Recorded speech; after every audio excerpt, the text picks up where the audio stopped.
الله وبركاته. أعوذ بالله السميع العليم من الشيطان الرجيم. بسم الله والحمد لله والصلاة والسلام على سيدنا رسول الله وعلى آله وصحبه ومن والاه، وأشهد أن لا إله إلا الله وحده لا شريك له، وأشهد أن محمدا عبده ورسوله صلى الله عليه وعلى آله وأصحابه أجمعين. ثم أما بعد. Inshallah, we'll continue today talking about Al-Imam Al-A'zam, Imam Abu Hanifa Al-Nu'man, rahimahullah wa radiyallahu ta'ala anhu. Yesterday we talked about his life, and we talked about two main things: his ibadah and his taqwa and his iman, and we also talked about his involvement in the political affairs in his life and suffering he had to face in the time of Bani Umayyah and the time of Bani al-Abbas, when he refused to work to either of them because he was supportive to the revolutions by the descendants of Imam Ali ibn Abi Talib rahimahullah against Bani Umayyah. Imam Zayd revolted against Bani Umayyah and he supported him, and he suffered because of that. He was tortured and thrown in prison, and then he was released temporarily to rethink about working for Bani Umayyah, and then he escaped to Mecca, spent there good time, and then when he went back to the time of Bani al-Abbas, the same thing happened when Muhammad al-Nafs al-Zakiyya and his brother Ibrahim, the sons of Abdullah ibn al-Hasan, they revolted also against Abu Ja'far al-Mansur. He supported them, and Abu Ja'far al-Mansur wanted him to be the supreme judge, and he refused, and he died in prison, rahimahullah.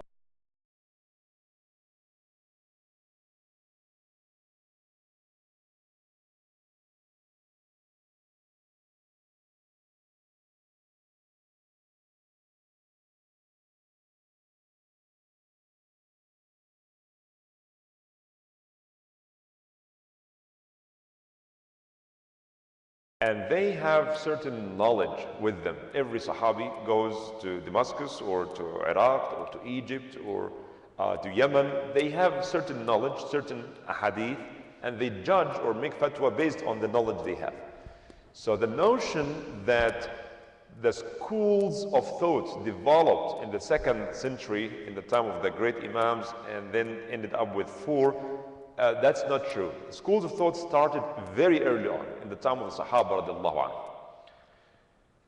anhu. And this is a very important philosophical point that we need to understand before we talk about the A'imma and the Madahib. These A'imma, they had their own unique way, but this unique way developed over time. And the Sahaba themselves radiallahu anhum, they have different ways of making fatwas. If you study the history of fiqh, you will find out that not all the Sahaba have the same ijtihad. They don't agree on everything. Umar radiallahu anhu has his own unique way of thinking, right? Ali ibn Abi Talib radiallahu anhu, Abdullah ibn Mas'ud, Mu'adh ibn Jabal, Abdullah ibn Abbas, Abdullah ibn Umar, great scholars. Not only Sahaba, there are Sahaba and scholars. Not every Sahabi is a scholar, by the way. Among the Sahaba, there are very highly intellectual people, scholars who made fatwas. And among them, Abu Bakr, Umar, Uthman, Ali ibn Abi Talib, of course, Mu'adh ibn Jabal, Abdullah ibn Abbas, Abdullah ibn Mas'ud. From the women, Aisha, of course, comes first, and Salama and Hafsa and other Sahabiyat. So Imam Ibn al-Qayyim noticed that there are two kinds of school of thought in the time of the Sahaba, even in the time of the Prophet ﷺ. You know, in the time of the Prophet, people don't have to make ijtihad because they go and ask the Prophet, get the answer, done. You don't have to think. Quran comes down, Rasulullah tells you what to do. You don't have to make your own mind. You don't have to make your own ijtihad unless you are far away from the Prophet. Like in some cases, Sahaba travel, they are far away from the Prophet, they have no access to him, something happened, and then they have to make their own ijtihad. And then they go back to the Prophet and they told him, this is what we did, right? So sometimes he approved what they did, and sometimes he corrected them. Like the two Sahabis who did not find water, and one of them, they both made tayammum, right? And after they are done with the salah, they found water. So one of them said, well, I have to make new wudu and have to repeat the salah because I got water, I still have time. And the other one said, no, we did pray already. Khalas. At the time when we prayed, there was no water, we did tayammum, and we don't have to repeat it. So someone made wudu and repeated the salah, and the other one did not repeat the salah. When they went back to Medina, they asked the Prophet ﷺ, this is what happened, which one of us is right and which one is wrong? So the Prophet ﷺ, very nicely and kindly, told the person who did not repeat the salah, you did the sunnah, or you followed the sunnah. And he told the one who repeated the salah and prayed twice, he said, you got 2 rewards. He did not say you were wrong, but he told him you got 2 rewards. So then the Sahaba, sometimes they have to make ijtihad, right? And sometimes their ijtihad could be right, it could be wrong. And I also told you the story of Amr ibn As radiallahu anhu when he was leading the army far from Medina, and it was very cold, and he became junub, and he made tayammum, and he prayed. He led the Sahaba in salah, and they thought, no, you have to take a shower. I said, no, just follow me. He led the people in salah, and when they went, the Prophet ﷺ said, look at what our Amir did. Our Amir led us in salah while in junub. He did not take a shower. And Rasulullah told him, Amr, what did he do? Is it true that you led the salah while you're in junub? He said, Ya Rasulullah, didn't Allah say, don't kill yourself? He said, yes. I said, well, it was very cold at the time. And I thought if I took shower with this cold water, I would have killed myself. So I made tayammum. And the Prophet laughed. He liked this. It was like a joke. And he approved him. He didn't say that, no, you have to repeat the salah or anything. One famous incident that happened during the time of the Prophet ﷺ, when he told his companions, his Sahaba, after the battle of the trench. And you know what happened, and the wind came, and the disbelievers on the other side of the trench, they decided to go back, and the war ended. And Rasulullah went back to Al-Medina. He was in Medina, but he went back to his house, and he took off the clothes of war, and Jibreel came to him, told him that the angels are not done yet.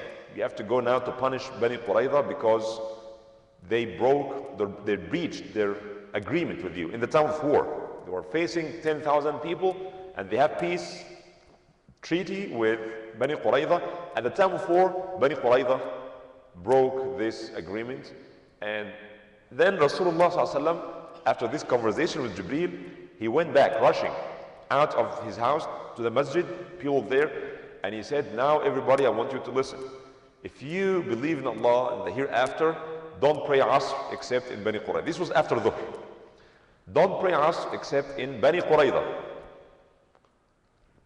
And inform your brothers, everybody should rush to Bani Qurayza.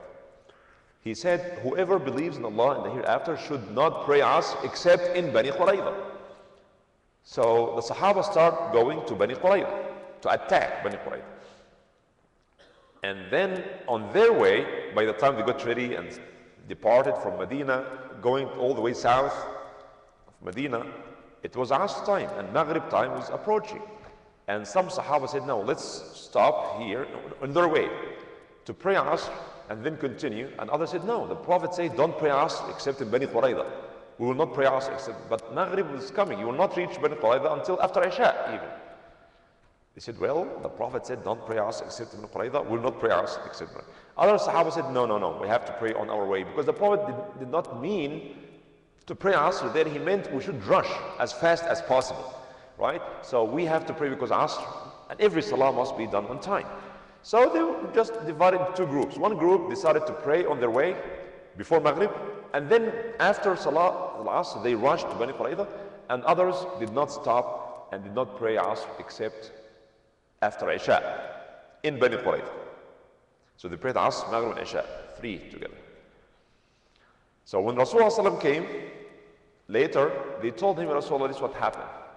Some of us prayed Asr on their way because they thought you want us just to rush, and others, they went or they followed the literal meaning of what you said, because you said don't pray Asr except in Bani Qurayza. So to them it was very clear, don't pray Asr except in Bani Qurayza. The Prophet ﷺ approved both of them. He approved both. Both of them were right. But one of the two is more right than the other. The Rawi of the hadith, he said the Prophet ﷺ did not blame any of the two groups. He did not blame any of the groups. This does not mean that both of them were right necessarily, but one of them was more right than the other. Because neither of them intended to disobey the Prophet. But one group went with the meaning, the general meaning, rush to Bani Qurayza. The other went with the literal meaning, don't pray except in Bani Qurayza. Imam al-Qayyim, rahimahullah, he investigated more and he found out that those who prayed on their way did the right thing. They did the right thing. They went with the meaning, the general meaning, and not the literal meaning. Right? The objective. The objective was to rush to Bani Qurayza. That was the objective. And the others went with the literal meaning. The Prophet said so. And he said from that moment, you can say that two schools of thought were developed. Those who go with the general meaning, the wisdom or the objective of the maqasid, okay, of the text, and those who go with the literal meaning of the text. And we can see this in schools of thought. Some people said no. The Prophet said, give zakah as food, zakat al-fitr. Okay? It has to be food. Imam Abu Hanifa said, no, the Prophet did not mean food in particular. I mean, it was just about making them happy, right? Give them money, and if they want to buy food, they'll buy food. If they need clothes, they'll buy clothes. If they need medicine, they'll buy medicine. If they need shoes, they will buy shoes. Whatever they want to buy. So Abu Hanifa went with the general. So from this, you can see that some people, and I would argue now, most of the schools of thought currently, in modern time, they go with the literal meaning, not only of the hadith, but of the fatwas of the great Imams. We don't really look at our reality. So that's why you have these schools of thought. People who think about the general meaning, and those who go with the literal meaning. Imam Abu Hanifa was the leader among these four Imams of going with the general meaning. He looked at the wisdom, right? Keep in mind also, when we talk about Imam Abu Hanifa, that he born and raised and taught in Iraq. Among the Sahaba who lived in Iraq and they were very influential in Iraq, there are many, but two very influential of the Sahaba. Their fiqh, their way of thinking, helped or established this school of thought in Iraq. These two are Ali ibn Abi Talib, Abdullah ibn Mas'ud. Ali and Abdullah, they have plenty of knowledge, especially Ali, and he's a cousin of the Prophet, Ahlul Bayt, and has, great knowledge. Nobody can doubt this. And also Abdullah ibn Mas'ud. And some qira'at also. The qira'ah of Abdullah ibn Mas'ud, very unique. And he heard it from the Prophet ﷺ. Nowhere else you can find this qira'ah, because Abdullah Mas'ud developed it or took it with him and stayed in Iraq, and he was reading it. And sometimes Abu Hanifa followed the qira'ah, unique qira'ah of Abdullah ibn Mas'ud to make fatwas. So Abdullah ibn Mas'ud and Ali ibn Abi Talib, they lived there in Iraq, and they started their teaching and fiqh, right?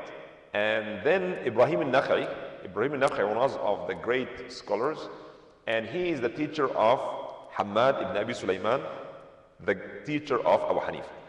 So these two Sahaba, Ibrahim al-Nakha'i and others, of course, there was Sufyan al-Thawri, Imam al-Sha'bi, and al-Awza'i, and others.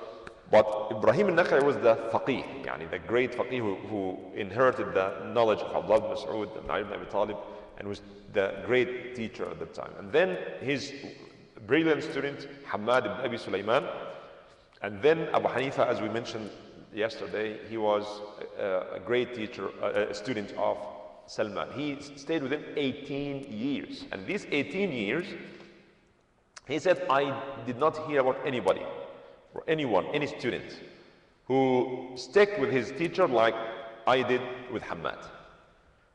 18 years, not only seeing him in the classroom, but he was like his son, going with him and helping him. And he said, sometimes I ask him questions, and sometimes he gets very annoyed with my plenty of questions. So many questions. And towards the end of his life, Hamad, the teacher of Abu Hanifa, he told him, you have taken everything I have. You did not leave anything. In other words, you asked about everything to the point where you collected everything I have. All knowledge I have, you got it.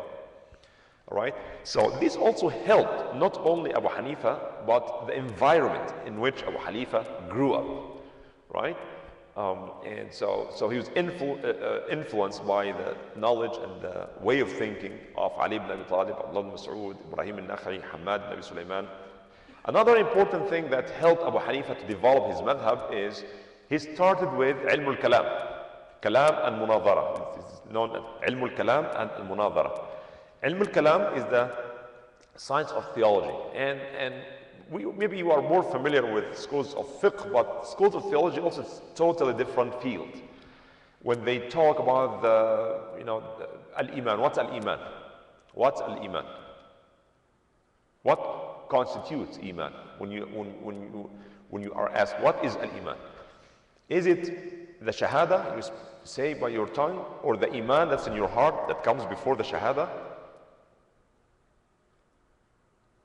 Or it is the a'mal, or the three of them. Some people, one school of thought, I don't know if you've heard about them, called al-murji'ah. Murji'ah is the school of thought that believe that لا يضر مع الإيمان ذنب ولا ينفع مع الكفر طاعة. If you are a believer, if you say أشهد أن لا إله إلا الله محمد رسول الله, no sin can harm you. You will go directly to Jannah and so on. Right? If you say La ilaha illallah, if you believe in it, you are good. You don't have to worry about anything. The believers will never be punished and so on. Okay? And if someone is kafir, even if he's the most righteous person on earth, he gives zakah and help people, is honest and sincere, but he's kafir, all these things will not help. So this is called murji'ah. Right? They, by the way, accused Abu Hanifa of being one of them, because he said iman is only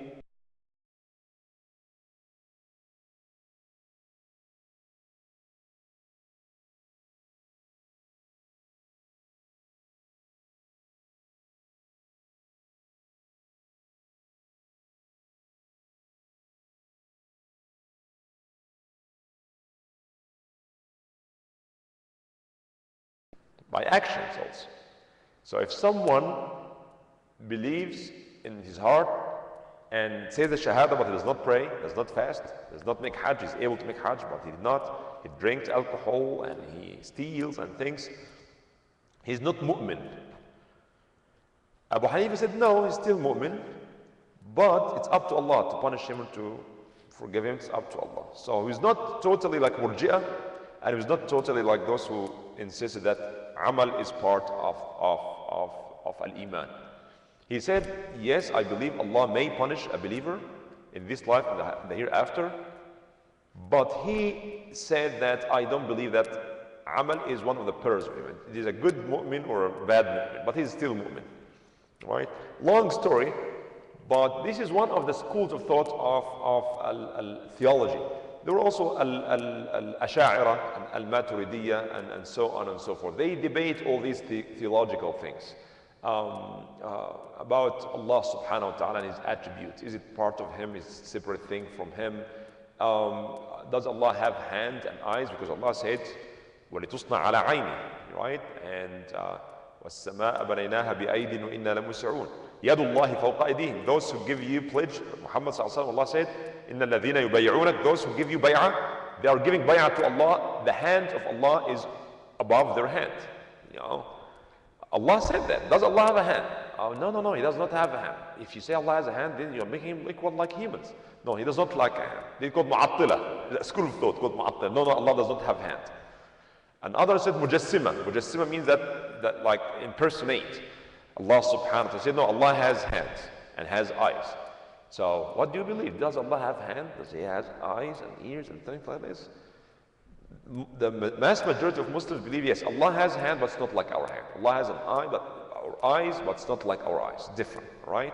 Some interpreted this as the determination. Like when Allah says Allah's hands above their hand, it's not literal. It means that Allah's help will be with them. Allah will support them. Allah accept this bay'ah from them. Something like this. It's not necessarily a lot of debate over all these things. So schools of thought. So he grew up also in this environment, and he started as mutakallim. Mutakallim is one who talks about all these things, theological issues, and he knows how to debate very well.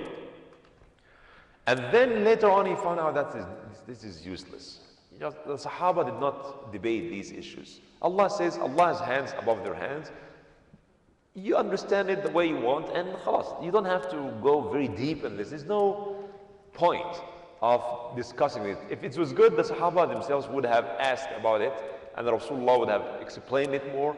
So there's no point. And this was the influence of Christianity and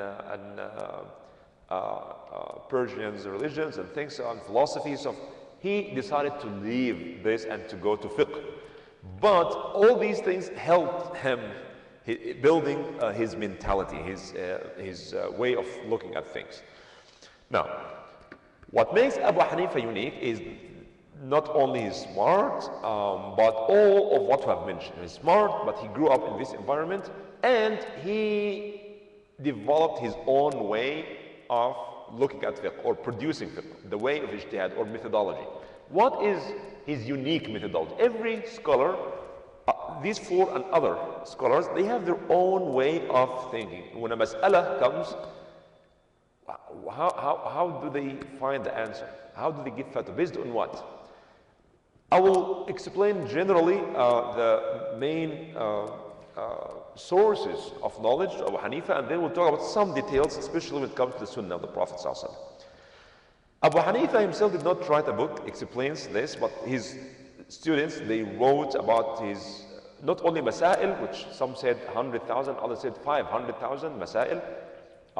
They listened to him and they wrote it, and they collected them in Imam Muhammad al-Hasan al-Shaybani, his work al-Mabsut. But Imam Abu Hanifa said it clearly. If there's any question, I will go first to the Book of Allah, Quran. And if I don't find in the Quran, I will go to the Sunnah of the Prophet ﷺ. And if I don't find the Sunnah, I will look at the fatwa of the Sahaba. Okay? So you have one mas'ala, and Umar gave fatwa different from Zayd ibn Thabit, different from Abdullah ibn Mas'ud, different from Mu'adh ibn Jabal. He said, I will not go beyond these fatwas. I will pick one of these, the one that I think is the right one, but I will not go out of this. If there are three mas'ala, I will choose one of these three. I'm not going to make my own fourth fatwa. I will choose from the opinions of the Sahaba. So Quran, the Sunnah, and then I will choose one of the fatwa of the Sahaba in the same mas'ala. Right? But if there is no fatwa of the Sahaba, now we have fatwa of Ibrahim al-Nakha'i, you have fatwa of al-Sha'bi, al-Thawri. He said, when it comes to this generation, which is the generation before him, I will make my ijtihad as they have done their ijtihad. In other words, I don't have to follow one of them. This is what Abu Hanifa said about his own manhaj. Quran, Sunnah, the fatwa of the Sahaba, his own ijtihad. Right? Now, within his own ijtihad, he developed some mechanism, because again, the fatwa or the answer could be clear in the Quran. Right? It could be in the Sunnah of the Prophet, not in the Quran, but in the Sunnah. But if it's not the Quran or the Sunnah, it's not also mentioned in the fatwa of the Sahaba, what do? I'll make my ijtihad. Based on what you make your ijtihad? He developed the concept of qiyas, we'll talk about, and he developed another tool called istihsan, preference, I will talk also about it briefly. And he gave very heavy weight to the custom or the urf. Right? So now, Quran, the Sunnah, the fatwa of the Sahaba, qiyas, istihsan, and urf. This is basically the major sources of knowledge for Abu Hanifa rahimahullah. Is it clear? Can anybody mention them? Quran, Sunnah, Fatawa the Sahaba, Ijtihad, which is Qiyas, Istihsan, Urf. Qiyas means analogy, Istihsan means preference. When you have two options, you prefer one of them. And Urf is the custom. The custom of the people, as long as this custom does not contradict the Quran and the Sunnah. If people have a bad custom to drink alcohol in their weddings, that's not recognized, right? But the custom when there's no Quran or Sunnah, this is the custom of the people. This is what people do. Okay, well, I will consider this. All right. One of the major accusations of Abu Hanifa is that he denies the Sunnah and he put his mind ahead of the Sunnah of the Prophet ﷺ. And in his book, Tarikh Baghdad, Al-Khatib al-Baghdadi wrote about this. When he wrote about the biography of Abu Hanifa, he wrote about the accusations that people said that Abu Hanifa said, which is not correct, by the way. If you really examine Abu Hanifa's methodology, you'll find out that that's not true. Among of these accusations is that he said, the people who criticized Abu Hanifa, they claimed, he said, that if Rasulullah is alive today, he would like my opinions. Of course, I don't think Abu Hanifa would say that.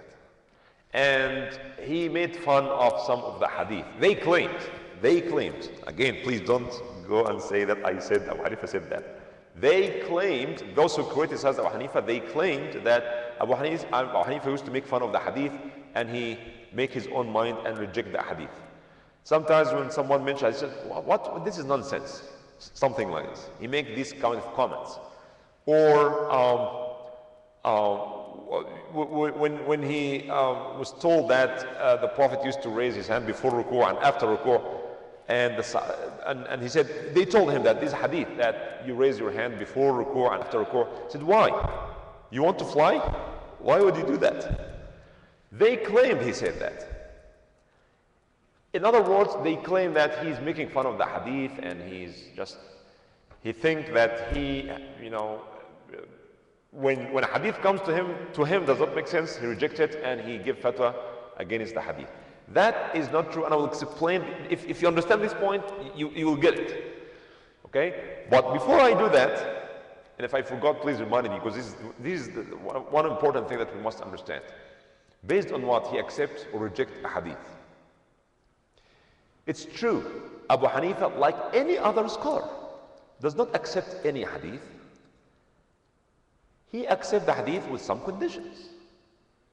We'll talk about this. But before we do this, let's talk about al-qiyas and al-istihsan and al-urf very briefly. Al-qiyas, as we mentioned briefly last time, you make analogy. You have a hukm of something mentioned in the Quran or the Sunnah. Clearly, it's haram. So if any similar thing to this, it takes its hukm. Is it clear? Okay? There's asl and far' and hukm and illah. Four important things. Asl, the origin. Far', secondary thing, or another thing that's not mentioned in the Quran and the Sunnah. So asl and far'. And then there is illah. Al-illah is the purpose. And finally, the hukm. As we mentioned before, al-khamr, alcohol or wine, drinking wine. Allah said, إنما الخمر والميسر والأنصاب والأزلام ورجس من عمل الشيطان فاجتنبوه لعلكم. You cannot drink alcohol because it makes you intoxicated. Okay. So the asl here is what? Al-khamr. Khamr is mentioned in the Quran. Any other beverage, like anything that causes intoxication, like beer today, for example. If someone asks you, is this beer haram? This is the fara. Quran and the Sunnah do not say anything about beer, right? Or any intoxicant, whether it is medicine or something that makes people, intoxicated. So the asl is wine. Fara is the new thing. The illah is the similarity or the purpose, and the hukm is haram. So I have four things. Now, he uses this all the time to reach the hukm. In fact, Rasulullah ﷺ developed this mechanism when Umar radiallahu anhu said, Ya Rasulullah, he came to him in Ramadan, he said, Ya Rasulullah, I've destroyed myself. What did he do? He said, I kissed my wife while fasting. So Rasulullah sallallahu alaihi wasallam said, if you wash your mouth, when you make wudu, when you wash your mouth, would this affect your fasting? Umar said, no. I said, similarly, kissing your wife while fasting does not harm or break your fasting. This is perfectly qiyas, right? So now, what is al-asl here? What is al-asl? Madmada, when you washing the mouth. All right. What is al-fara'? The thing that we want to find its hukm. Kissing wife while fasting. What is the similarity between the two? This is one similarity, and both are permissible. And the hukm is that it's okay, it's permissible, and your fasting is okay. So this is doing analogy. And all fuqaha use this because Al-Quran Sunnah did not talk about everything, right? Rasulullah sallallahu alaihi wasallam said, "La darara wa la dirar." Allah said, "Don't kill yourself," right? Don't kill yourself using what? Doesn't matter. Kill yourself with a gun, or drinking poison, or stand before the train, or you jump from, mountain. Any doesn't matter, right? Does it apply to smoking? Al-Quran and the Sunnah did not say anything about smoking. But Allah said, do not kill yourself. Right? So don't kill yourself is the origin. Smoking is the fara', the thing that we want to study and to find the hukm. What is the similarity between the two? By killing yourself by the sword or smoking? Does smoking, is there any similarity between the two? Does smoking lead to killing yourself?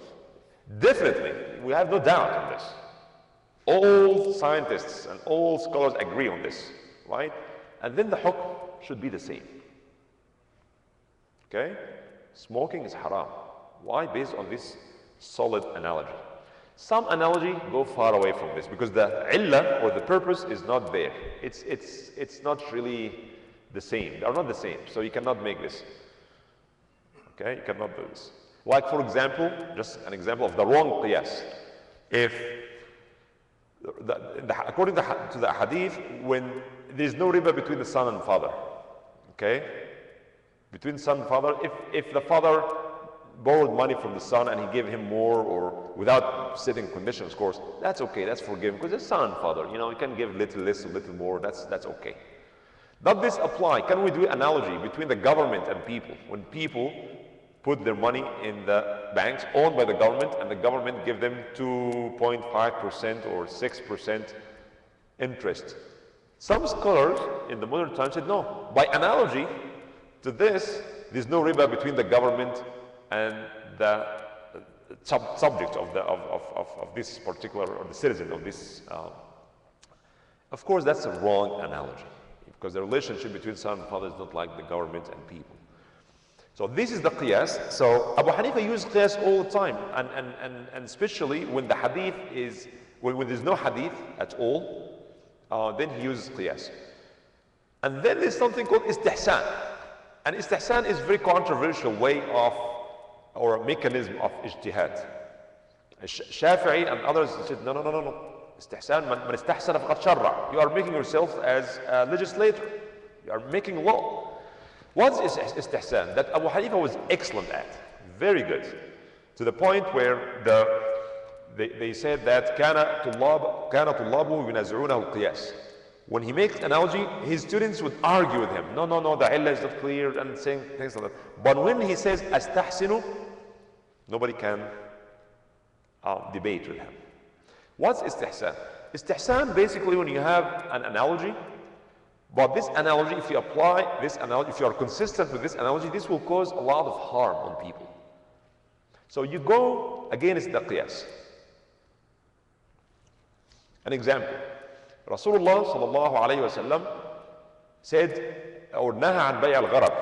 He said it's haram to have a transaction includes gharar, or ignorance. You pay a certain amount of money, but you are not certain about what you will get. Like someone says, I'm going to fish and give me $100 and whatever fish I will get today, it's yours. Could be one fish, could be two, could be 100, could be nothing. So you pay $100 and you don't know how much you'll get back. That's haram. For obvious reason. People will it's like gambling, right? It's like gambling. So any deal that includes ignorance in the price or in the goods or the service itself, it's haram, it's prohibited. Is it clear? So now, I'll give you an old example and a new example. Old example is al-hammam. You know Turkish hammam? In the old days, people don't have showers like we have today. This is public bathroom. It's owned by people, by business owners. You go to a restaurant and you go to hammam.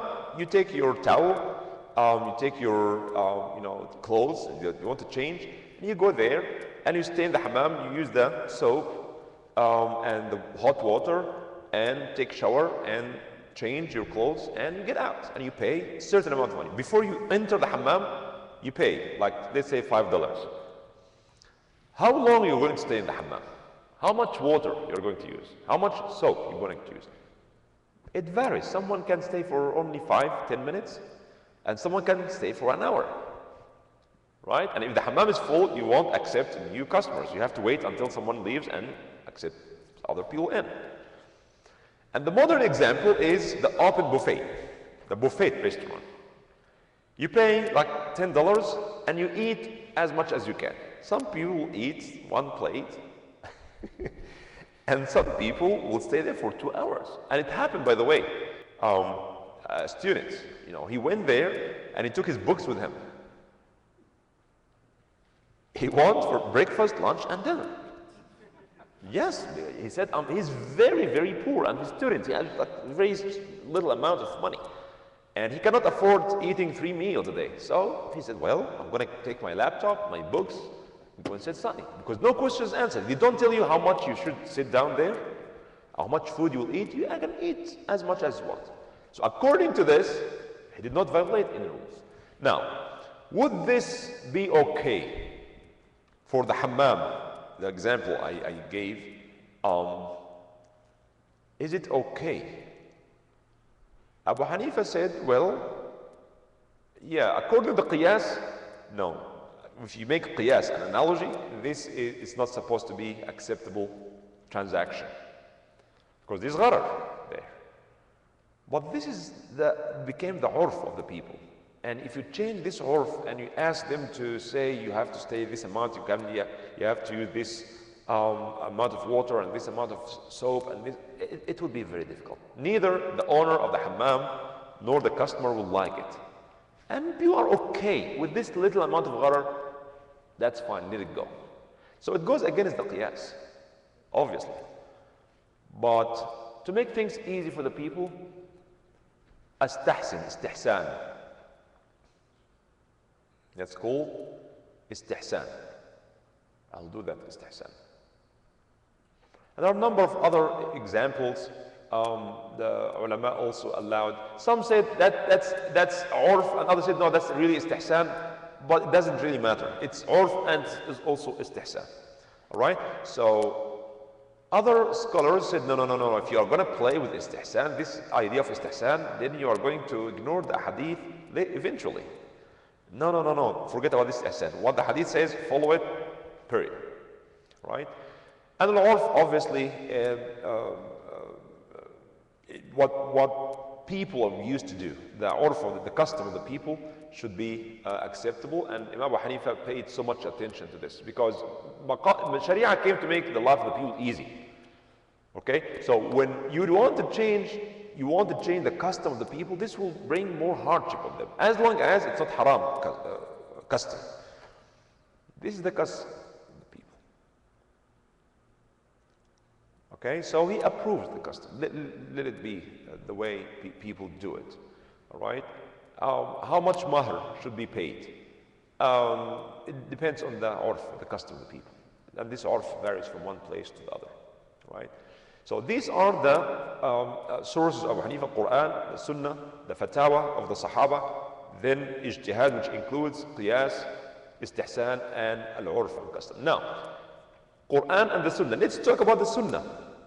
Before I get to the Sunnah, I will talk briefly about Quran.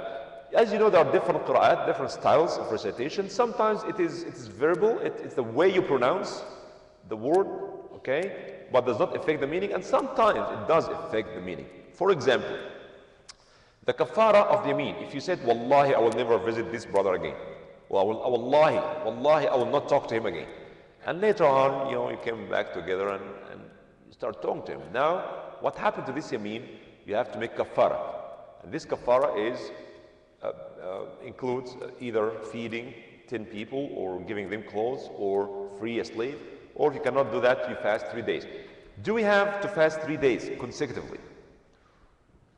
The ayah in the Quran or the qira'ah we read, it doesn't say anything. Allah said fast 3 days. Could be any 3 days.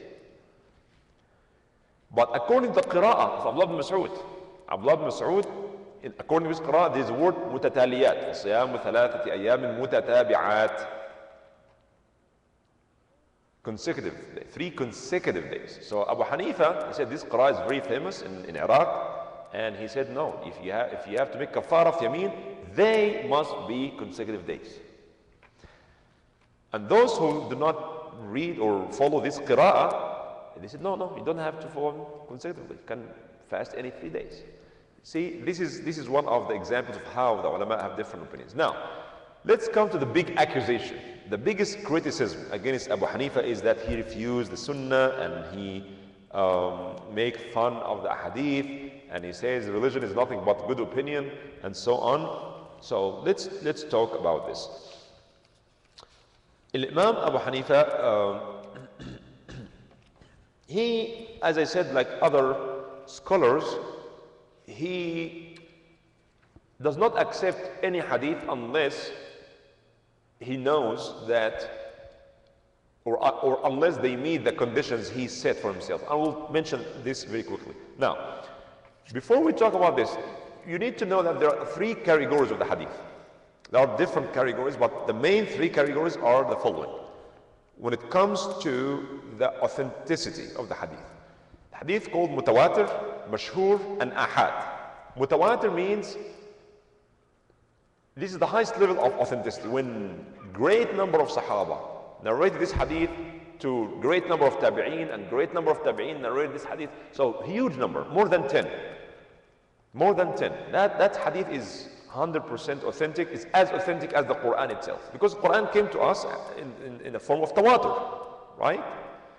It's not just one Sahabi said, I heard this ayah, and the other Sahabi said, I was with the Prophet, he gave me this ayah. No, the whole Quran is mutawatir. That's why it's so authentic. We have no doubt this Quran is what Rasulullah recited to the Sahaba, and nothing is missed and nothing is added. That's the Quran. We have no doubt whether this ayah is the Quran or not, right? We don't have doubt on this. Maybe we have different interpretation of the ayah, but the authenticity of the ayah itself is beyond doubt. This kind of a hadith called mutawatir is beyond doubt. What is the percentage of this hadith comparing to the collection of the hadith? Very, very, very rare. Very rare. Very, very small number of mutawatir, of hadith are called mutawatir.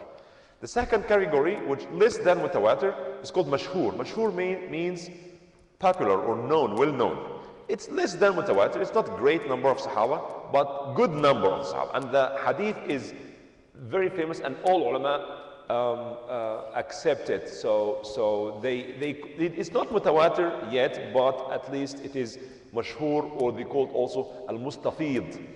Al-mustafid, it's very well known. It did not reach the level of mutawatir yet, but it's very well known. What is the example of this? The masah. According to Imam Abu Hanifa, you can do masah on your khuf. And later on in his life, by the way, he said you can do masah on your socks. But anyways, the concept of masah itself, Al-Quran did not say do masah. It said اغسلوا وجوهكم وأيديكم وأرفقوا امسحوا برؤوسكم وأرجلكم إلى الكعبين. But he said because there are plenty of ahadith that reach the level of mustafid or mashhur. It's not one Sahabi or two, many Sahaba and many Tabi'in. And all Fuqaha at that time, they accept and masah. The doubt, by the way, or the debate is over whether you can do masah on the socks or not, but the concept of masah on whether leather or cotton is there. So this hadith, he said, it is mustafid or mashhur, so he accepts this hadith. Now, the third category, which is the mass majority of the hadith, the mass majority of the hadith are called ahad. And ahad is a plural of wahid, right? So this hadith is authentic, but it's narrated by few number of the Sahaba, some of the narrators. Okay? Many of the hadith, or most of the hadith that we know, it's considered hadith ahad. Hadith ahad. Could be authentic, could be hasan, acceptable, could be da'if, weak, but all of them are hadith ahad. So the word ahad refers to the number of the narrators in every link, right? It could be one sahabi, but maybe a greater number of tabi'een and so on. But the hadith is not narrated by great number from great number of sahaba or great number of tabi'een and tabi'een and so on. Is this point clear? Now, according to Abu Hanifa, this hadith ahad we must follow with some conditions. With some conditions. First of all, this hadith does not give us certainty. Could be in Bukhari or Muslim. Yes, could be in Bukhari and Muslim. Hadith sahih. Of course, Bukhari and Muslim came after hadith. So we're talking about us now. Hadith could be authentic, but could be also rejected for valid reasons. What would be a valid reason to reject a hadith? This is what we want to talk about very briefly.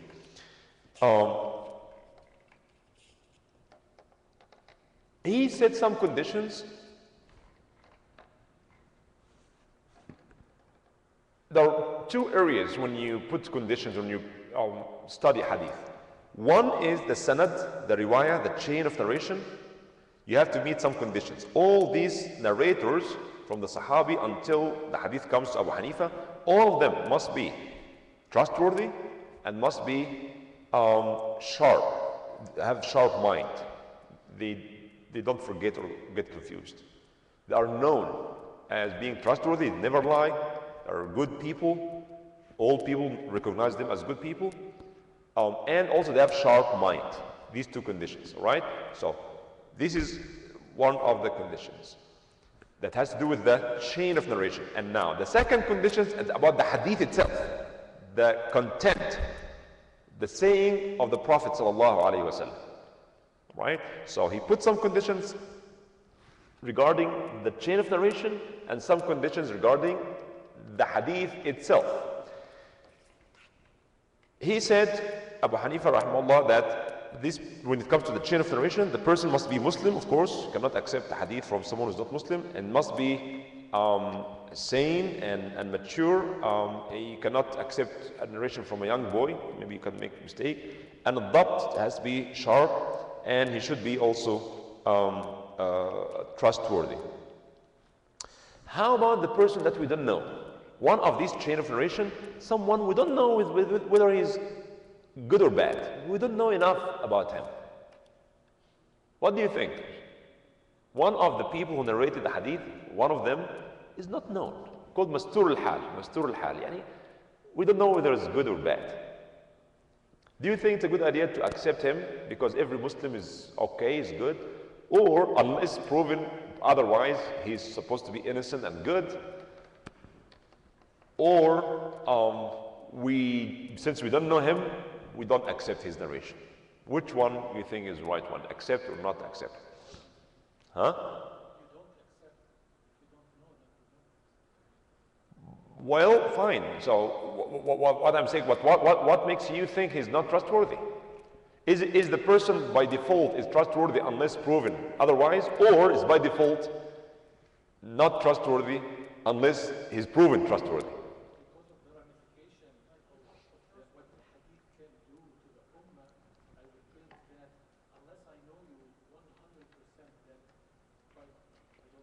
Okay. Any other opinion? Huh? In the level of what? No, all companions of Abu Hanifa and all Sahaba, all companions are trustworthy, right? Sahaba have no problem because we know enough about them, but usually it comes later on. Husn al-dhan, to give you the benefit of the doubt. You don't know about him, so you assume he's good unless something else happens. So, Al-Imam Muhammad ibn Hassan, his students, and Imam al-Shafi'i also, as far as I remember,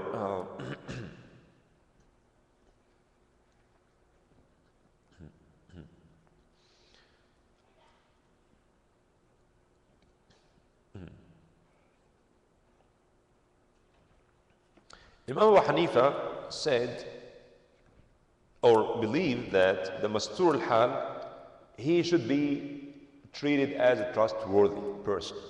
Because the Prophet ﷺ said, Al-Muslimuna udulun ba'duhum ala ba'd. If someone comes to give shahada, to give testimony in the court, but we don't know him, he said, yes, I would accept his shahada as long as nobody told me or objected this. Muhammad ibn Hassan, of course, who lived long after Abu Hanifa. When Abu Hanifa died, Muhammad ibn Hassan was only 18 years old. The time changed, and maybe more lying people emerged. So Muhammad said, no, I will not accept the shahada or the narration of someone unless we know he's trustworthy. And this also gives you an idea about how different scholars, same school, same madhab. Abu Hanifa said, well, at that time maybe perhaps with more taqwa than disobedience. But maybe later on, the time changed and people start lying. Corruption comes in. So Muhammad said, no, I will not accept the shahada or narration of someone unless we know for sure he's trustworthy. Now, this is how he looks at that chain of narration. It must be Muslim, mature, trustworthy, sharp, and so on. Now, how about the hadith itself? You may ask, who are we to criticize the hadith, the content? Can we criticize the content of the hadith? Yes. But doesn't this mean we are rejecting the hadith of the Prophet? No. Abu Hanifa said, no, I don't reject the saying of Rasulullah, but I'm rejecting those who narrated it to me. And there's a big difference between the two. When you know for sure that the Prophet said so and so, khalas, you take it. If it is mutawatir or mashhur and the conditions are met, then you have to follow it. And this methodology started early on. I have given you this example before by Aisha radiallahu anha. Aisha heard some people saying that Abdullah ibn Umar, Abdullah, the son of Umar, said that Rasulullah said that the dead person will be punished when his family cry on him. إِنَّ الْمَيِّتَ لَيُعَذَّبُ بِبُكَاءِ أَهْلِهِ عَلَيْهِ. So someone dies and his wife, his father, his mother, his sister, his daughter cry and he will get punished. And Aisha said, no. That cannot be the hadith of the Prophet. قالت إنكم تحدثونني عن غير كاذب. I trust Abdullah ibn Umar. He's a trustworthy person. وَإِنَّ السَّامَ لَا يُخْطِئ وَفِي كِتَابِ اللَّهِ مَا يَكْفِينَا. Look at this mentality. Aisha said, Abdullah ibn Umar is a trustworthy person. But sometimes we mishear things. Alright? And we have enough in the Quran. In other words, this saying contradicts the Quran. And Rasulullah ﷺ cannot say anything that contradicts the Quran, right? Because the hadith also comes from Allah. And the Quran comes from Allah. Then it's impossible. So she said these three amazing statements. He's trustworthy, but he may be misheard what the Prophet said. And this saying goes against the Quran. Quran says, أَلَّا تَزِرُ وَازِرَةٌ وِزْرَ أُخْرَى. No soul shall carry the sin of another soul. When you do something wrong, why should I suffer because of your action? Right? Someone else's action. Allah said it clearly. أَلَّا تَزِرُ وَازِرَةٌ وِزْرَ أُخْرَى. You cannot be punished because of the action of someone else. So, does this mean Aisha reject the hadith of the Prophet or the Sunnah of the Prophet? No, she did not reject it. But to her, number one, it contradicts the Quran. Although Abdullah ibn Umar is a trustworthy person, but she said maybe he misheard.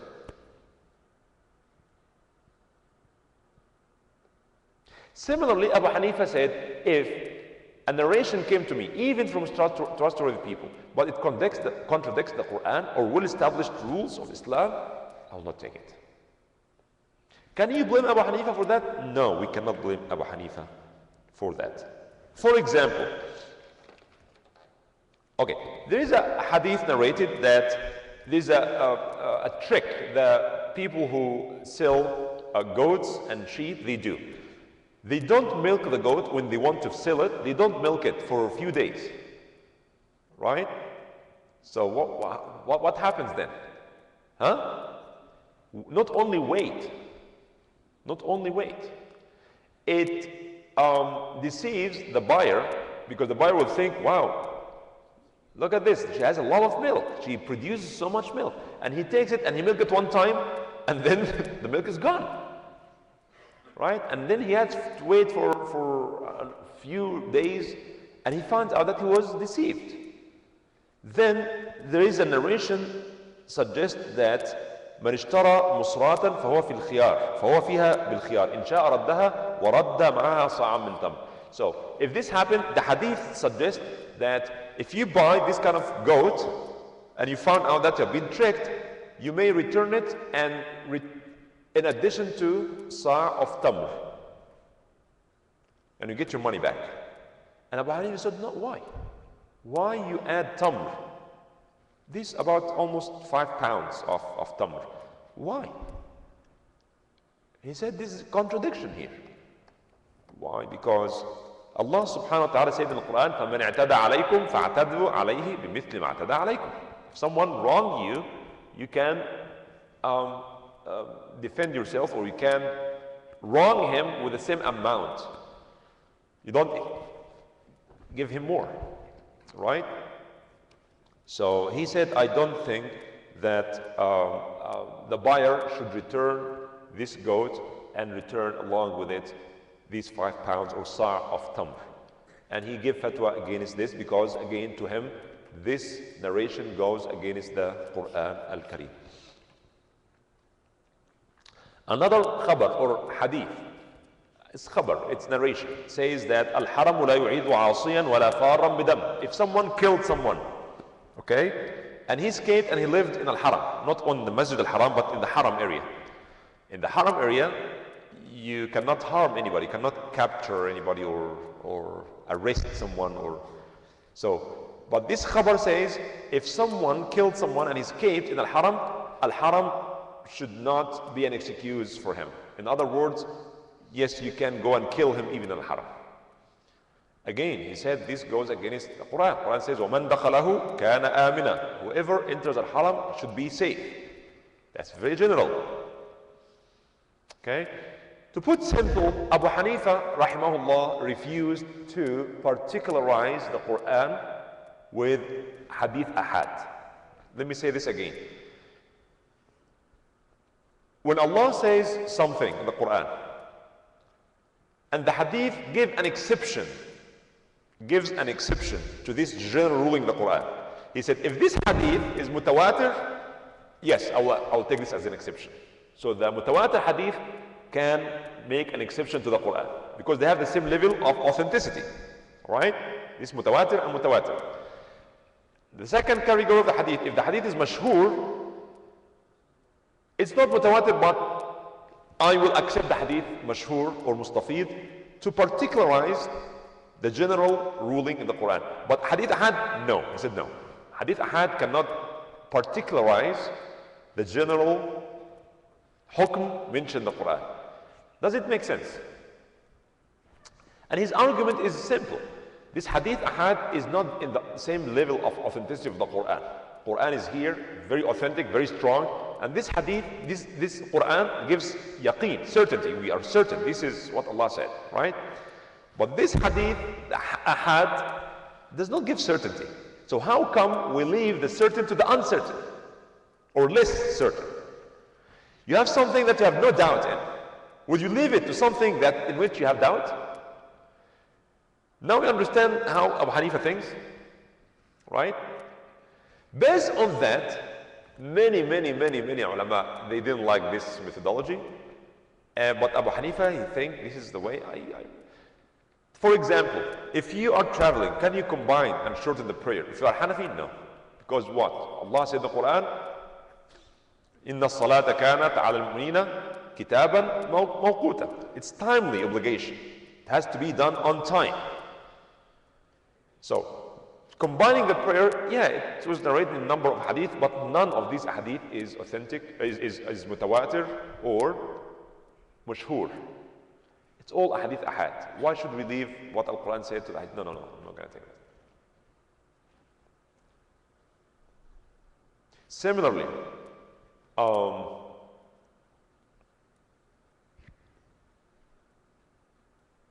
I'm trying to think of another hadith.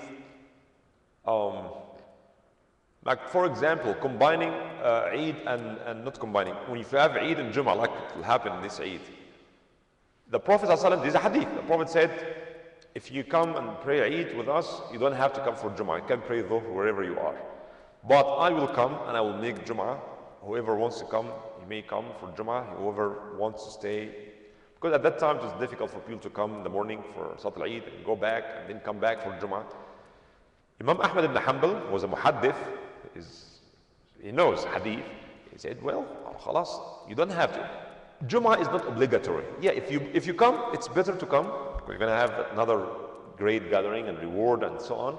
But you don't have to. It's not obligatory. Only in this instant. If you have, because two Eids came in the same day, Rasulullah said that according to this hadith. Abu Hanifa said no. Allah subhanahu wa ta'ala said, Ya ayyuha alladhina amanu, idha nudiya lis-salati min yawm al-jum'ah, fas'aw ila dhikrillahi wa dhar. That's very general. To give an exception to this, you need a mutawatir hadith or mashhur hadith. Ahad hadith, no. This is his methodology. This is his madhab. You cannot blame him for not following these hadith because to him it contradicts the much more authentic dalil, which is Al-Quran Al-Kareem. According to Abu Hanifa, of course. According to Abu Hanifa, you have to. Right? But think about it. If you live 20 miles away from the masjid, and which happened, by the way, in many states, in Canada and the United States, you live 15, 20 minutes away from the masjid. And you are inviting your entire family for Eid. And you come, drive these 20 miles to pray at 10 o'clock and the Salah ends, and Salah and everything ends at 11, then you have to drive back home 20 minutes and you have all these guests come to you. So no, I'm sorry, I have to leave you because I'm Hanafi. I mean, if it's tough and difficult and extremely difficult on you and your family, this haraj is removed. You can follow Ahmad ibn Hanbal in this case. But according to Abu Hanifa, no. Salat al-Jum'ah, Eid and Jum'ah does not make any difference because this came in a hadith that's not mutawatir or... Alright. In hadith, another hadith with the Shafi'i people, they follow literally. Because one methodology can be perfect for one group, but not for the other group. In the hadith, Rasulullah ﷺ said, لا صلاة لمن لم يقرأ بفاتحة الكتاب. There's no salah for the one who prays without reading Al-Fatiha. And I'm very strong or supporter of this hadith. If you don't read Al-Fatiha, you did not pray. And the other hadith, من لم يقرأ بفاتحة الكتاب فصلاته خداج فصلاته خداج فصلاته خداج. Whoever does not read Al-Fatiha, his prayer is incomplete. That's why according to Imam Shafi'i, in any salah that comes to your mind, you must read Al-Fatiha. Whether it's janazah, salat istisqa, salat al-haja, salat tahiyyat al-masjid, any kind of salah, you must read Al-Fatiha. Is it for the Imam only or for Imam? Everybody must read Al-Fatiha. According to Imam Shafi'i, even if you have an Imam, you have to read Al-Fatiha yourself. Right? But Imam Abu Hanifa said, well, Al-Quran says, فَقْرَأُوا مَا تَيَسَّرَ مِنَ الْقُرْآنِ. مَا تَيَسَّرَ. Read whatever is easy for you of Al-Quran. You read Surah Qul Huwallahu Ahad, that will be sufficient. You don't have to read Al-Fatiha. So he did not follow this hadith because to him there is a contradiction between the hadith and another hadith of the people who came to Al-Madinah and became very sick, and the Prophet ﷺ told them to drink the urine of the camels. And they did, and they were healed. Abu Hanifa said, no. We believe every urine is najis. It's najasa, and it's impossible for Rasulullah to tell people to drink najasa. No, it's not stuff. So I said, no. He rejected this hadith. So it's not about rejecting the sunnah of the Prophet, because he has very strict methodology. You follow what's more certain, not what's less certain to him. Of course, other ulama, Malikiyya and Shafi'i and others said, no. I mean, if the hadith is ahad, but it was narrated by different narrations, right? All of them are ahad, but there are a bunch of hadith, like hadith al-masah, al-jawrab, wal-khuf, wa ghayri. That's good enough to follow this hadith and to make exceptions to the Quran.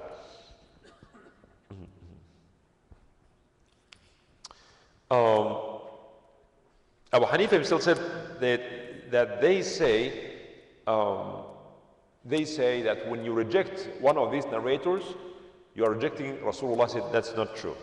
I believe in every word the Prophet ﷺ said, but if it meet these scientific conditions.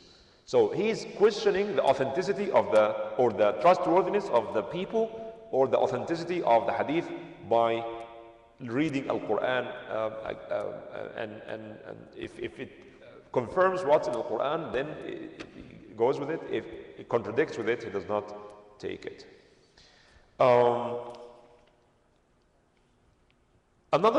Very quickly, another important methodology. What if one of the Sahaba narrate the hadith, but he did something against this hadith? إذا خالف فعل الراوي روايته.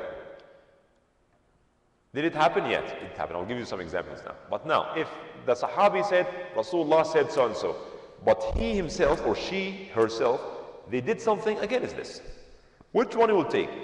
His or her narration, or her action, or his or her action? He said, I will go with the action. And that's why Abu Hanifa said the wali is not important, because Aisha is the one who narrated the hadith. There is no marriage, the hadith says, there is no marriage except with wali and two trustworthy witnesses. No marriage without these two things, wali and two shuhud. But Aisha herself, her brother were out of town, and a very good person came asking for her hand, and Aisha, wali cannot be a woman.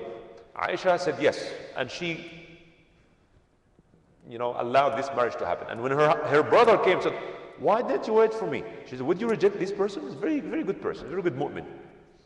So now Abu Hanifa said, when the action of the Sahabi contradict his narration, I will go with their action, not with their narration. Including the hadith of Abu Hurairah, that we know that if the dog licked your plate, then wash it 7 times, one of which with dust. Abu Hurairah, the one who narrated this. But this happened actually, and he did not wash his plate. And that's well established. And he said, well, I will not take his narration, I'll take his action. Right? And we cannot call this rejecting the sunnah of the Prophet sallallahu alaihi wasallam. None? Well, according to other ulama, hadith sahih. Imam Malik narrated the hadith sahih. You have to do this. To them, the hadith sahih. Why would you not take it? Abu Hurairah didn't do it. Fine. He didn't do it. The Sahabi is not a prophet. I will go with the narration, because according to the scientific criteria, this hadith is authentic. Go with it. Otherwise, we're going to reject so many hadith. Everything adds its pros and cons. You can also criticize Abu Hanifa's methodology, but this is what he believes.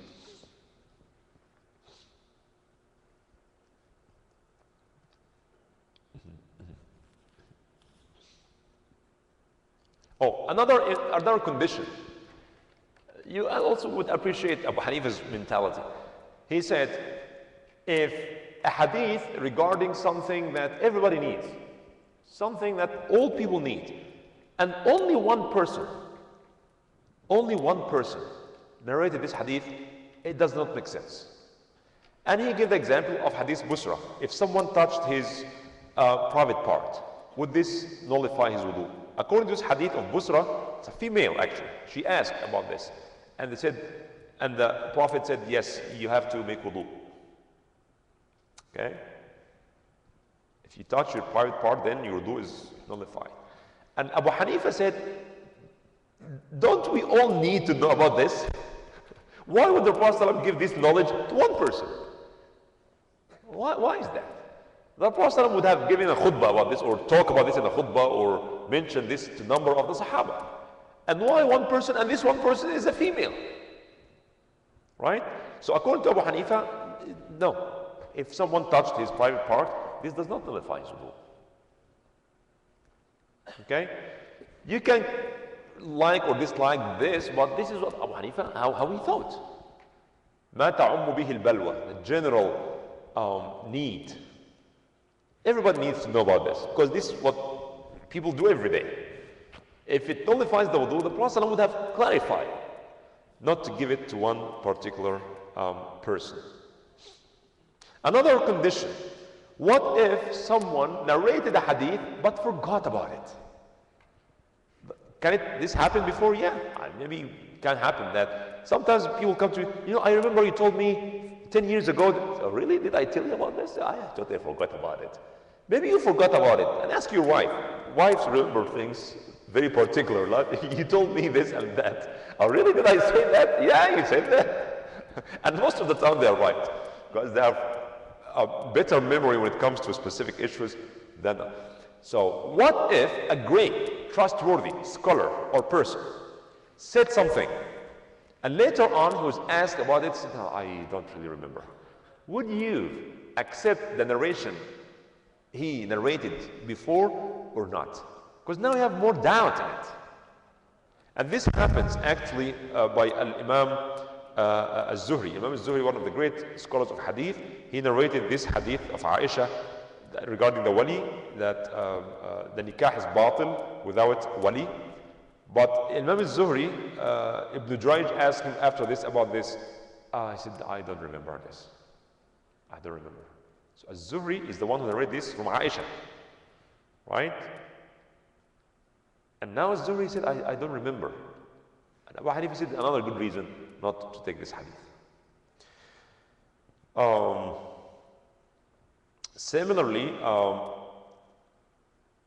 Ammar ibn Yasir, one day he was junub. And he didn't know that he can, or he thought that it's better for him to roll himself on the dust, for the dust to cover his entire body, to replace ghusl. There was no water. But Rasulullah said, no, that is sufficient to make tayammum. Just tayammum, just like this and on your face, that's enough. And he told this to Ammar and to Umar ibn Khattab. So Ammar ibn Yasir, he kept reminding Umar, don't you remember when the Prophet ﷺ told me that I can make tayammum?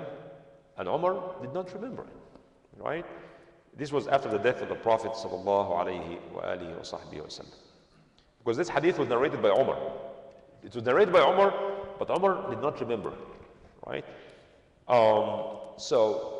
And Umar also, if you have two hadith, one hadith that has to do with fiqh, contradict the other hadith, okay?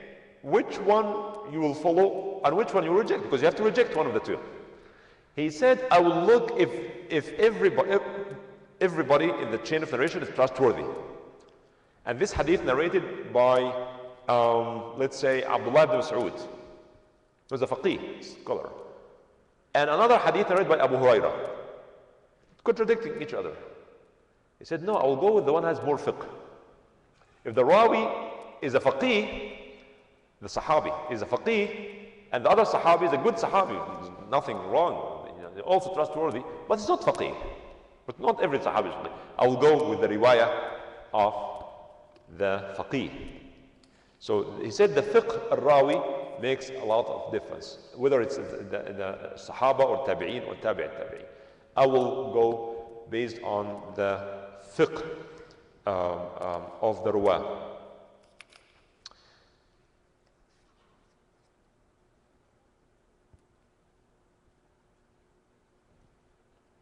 I will stop here, inshallah. This is generally the general methodology of Abu Hanifa and the criticism, and of course there are plenty of other issues that the ulama clarified regarding the madhab of Imam Abu Hanifa rahimahullah. Any questions before we conclude? Yes? The Abu Hanifa criteria, what is the Salat Tasbih? Salat Tasbih? I don't know. I don't know. I have to go and find out. I can find out later, but now I don't know. I don't know what Abu Hanifa in Portugal said about this, but I can find out what the Hanafi scholars said about it.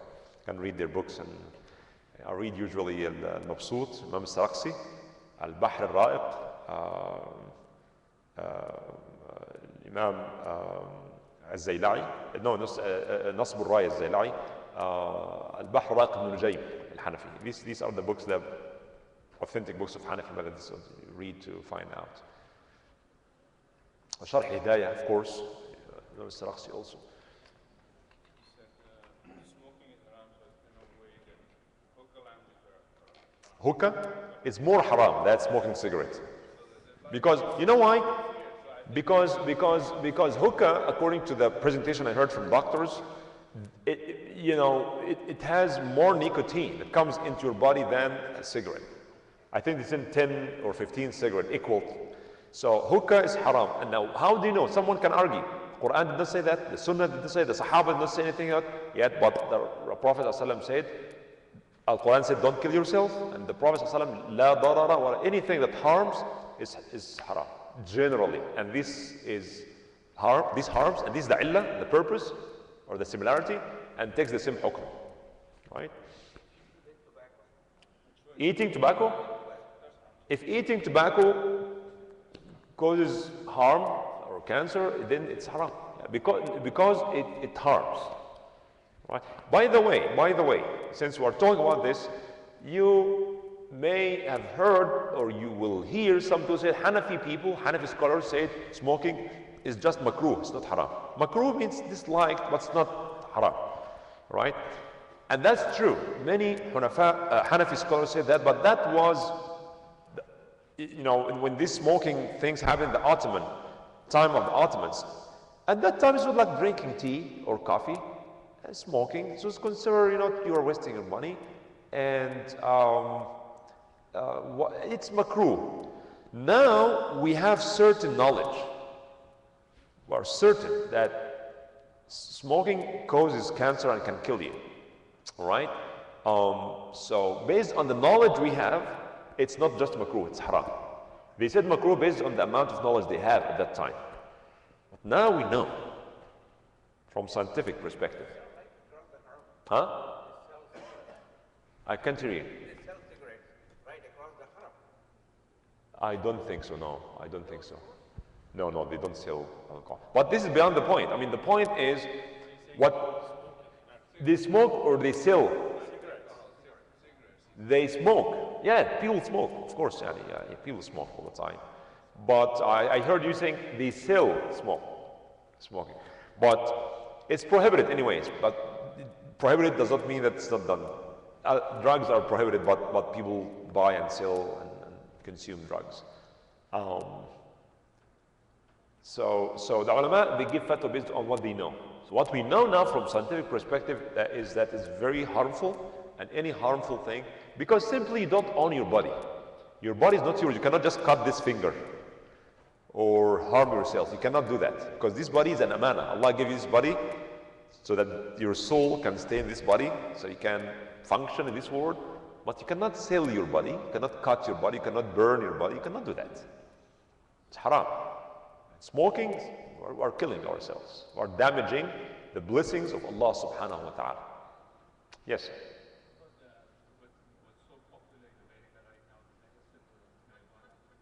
Marijuana.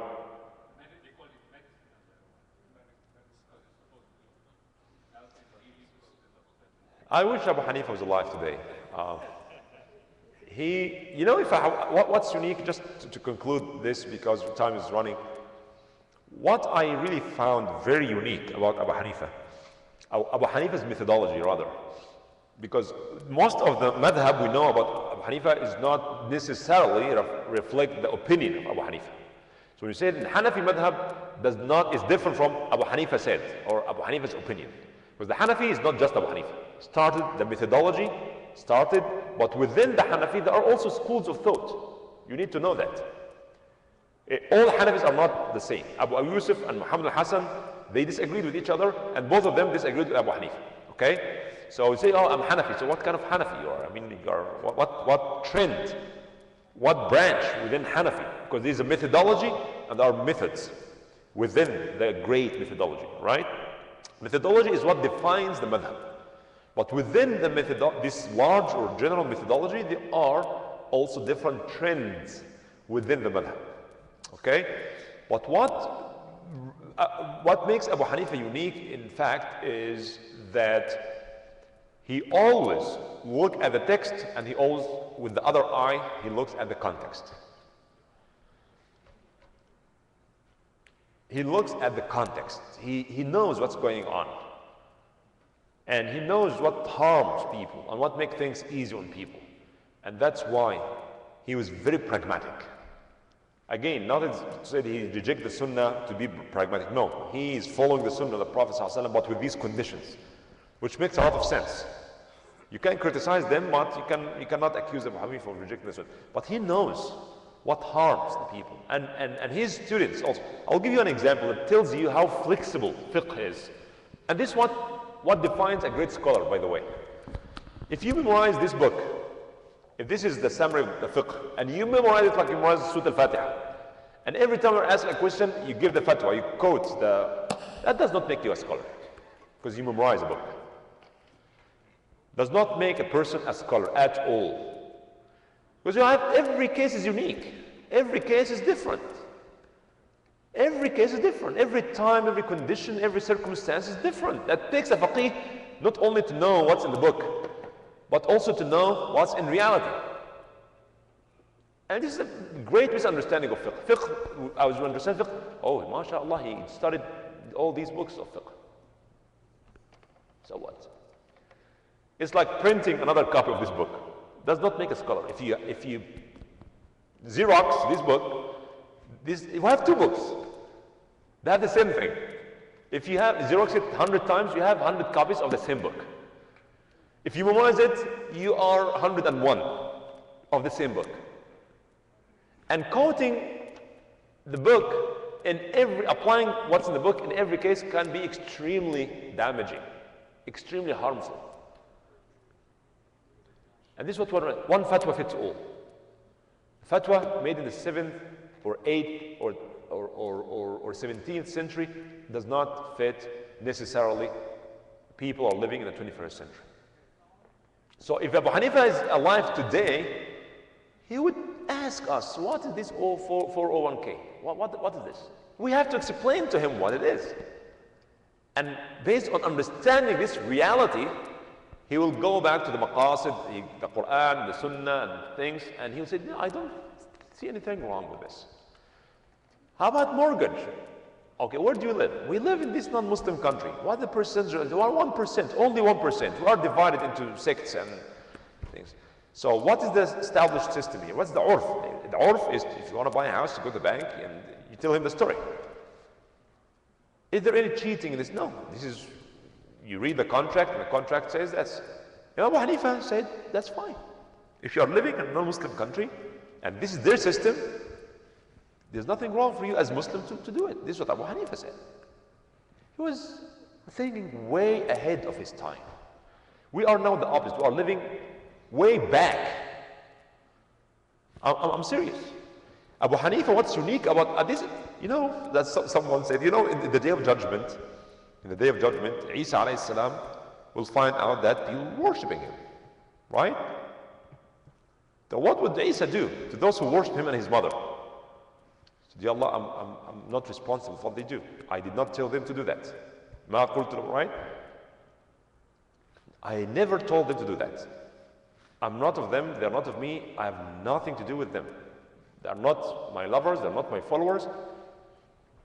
I think if Abu Hanifa today is alive, he would say the same thing to so many people who call themselves Hanafis. No, you are Hanafi? Did I say that? No, I have nothing to do with this. This is nonsense. Because he was a very intellectual person. He looks at the reality, he looks at the hadith and the Quran, and he put it in different categories, and then he makes a hukm that fits this particular situation. It's not one fatwa fits all. That has nothing to do with scholarship. One fatwa fits all, another copy of the book. A hafiz of a book is not a scholar. He can tell you what he's good at. He can tell you the book says so 1, 2, 3, 4. He's good at this. Alhamdulillah. You can put this book on a CD. You just can make a search and they pop up. Easy and simple. We don't need this kind of people who are Xerox or copies of the book. We need people who have intellect, the people who understand the reality. If you don't understand the reality, how can you give fatwa?